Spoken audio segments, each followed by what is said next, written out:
February 13, 1945. 25,000 civilians. 15 square kilometers reduced to ashes. Dresden was not a military target, yet it was erased. By the end of this video, you'll understand why this destruction was never about war.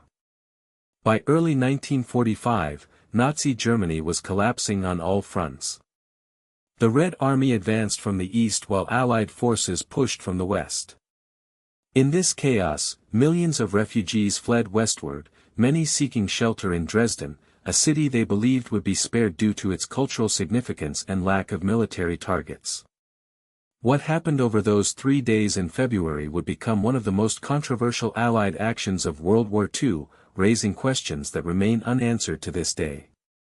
The official narrative paints a picture of military necessity. Dresden, according to Allied command, was a crucial transportation hub.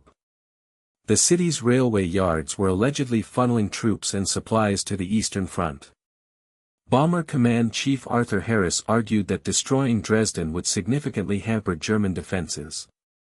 The attack was meticulously planned over 3 waves: first, high-explosive bombs to destroy roofs and create kindling, then incendiary bombs to ignite a firestorm, finally, more explosives to target emergency responders.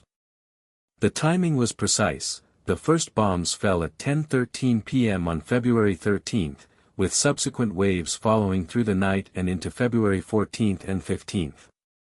But as the smoke cleared and the death toll mounted, questions emerged about whether this was truly about military targets, or something else entirely. The evidence against the military necessity argument is damning. Dresden had minimal air defenses, its flak guns had been moved to defend Berlin. The city housed no significant military industries. Most damning of all, Dresden was overflowing with refugees. Estimates suggest the population had swelled from 600,000 to over 1.2 million as people fled the advancing Red Army. Survivors described scenes of unimaginable horror. Temperatures reaching 1,500 degrees Celsius created hurricane-force winds that sucked people into the flames, cellars became ovens, the city center became a sea of fire. The death toll remains disputed to this day, ranging from the officially accepted 25,000 to estimates of over 100,000. Why such uncertainty? Because many victims were refugees whose names were never recorded, and because evidence was quickly buried in the post-war years. But what if the bombing of Dresden wasn't about military targets at all? Some historians point to the timing, just weeks before the Yalta Conference where the Allies would carve up post-war Europe. The sheer scale of destruction, the use of incendiary bombs to create maximum terror, the targeting of a city known for its cultural rather than military significance, all suggest a different motive. Was this a demonstration of power to Stalin? A warning about what Allied air power could do? Or perhaps retaliation for German bombing of British cities earlier in the war? Post-war documents reveal heated debates within Allied command, with some officers protesting the attack as disproportionate and unnecessary. Yet the bombing went ahead, and the evidence of its true purpose was systematically buried in the years that followed. The bombing of Dresden remains one of World War II's most contentious episodes.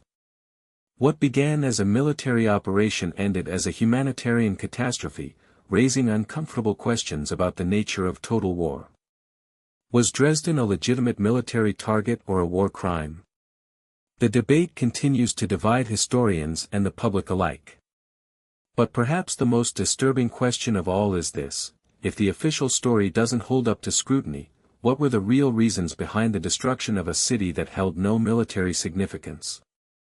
And more importantly, who made that decision? If this video revealed something you never knew about one of history's darkest chapters, leave a comment with your thoughts. And if you want to explore more controversial moments from World War II, check out our video on the real story behind Operation Paperclip.